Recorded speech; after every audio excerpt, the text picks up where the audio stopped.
I think that on these questions, we cannot let the Biden people off the hook. Yes. There's a huge, yes, Trump allowed the Israelis to put forward a narrative of lies to blow up that January ceasefire deal. March 2nd, they reimposed the siege, and then March 18th, they begin the terror bombings again.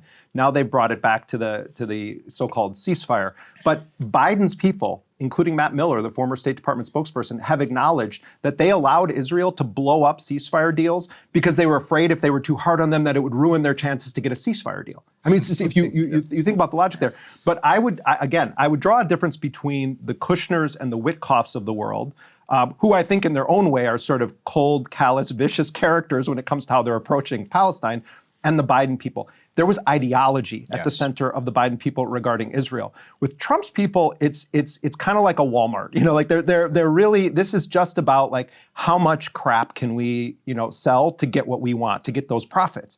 And I think, again, we should never forget that it was the Biden people that let this go on, that facilitated the entire thing. There never would have been that January deal had it not been for Trump's intervention. No matter how much the Matt Iglesias or others of the world want to try to pretend Biden's people sealed that deal, they didn't. What Biden brought, he should be remembered as the butcher of Gaza. Absolutely. Biden's legacy should be, he was the butcher of Gaza. And it was this simple the whole time, Jeremy. How did the ceasefire happen, this final one? They met with Hamas in a room. Yeah. It's not difficult. Meet with them. Kushner said that he brought it up in the first Trump term. Exactly. It's one thing that I do give the Trump administration credit for.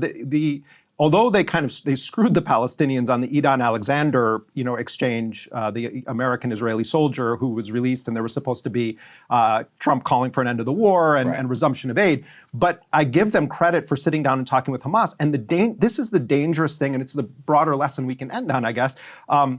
Anytime, and it's why at DropSite we believe in speaking to Hamas and Palestinian Islamic Jihad.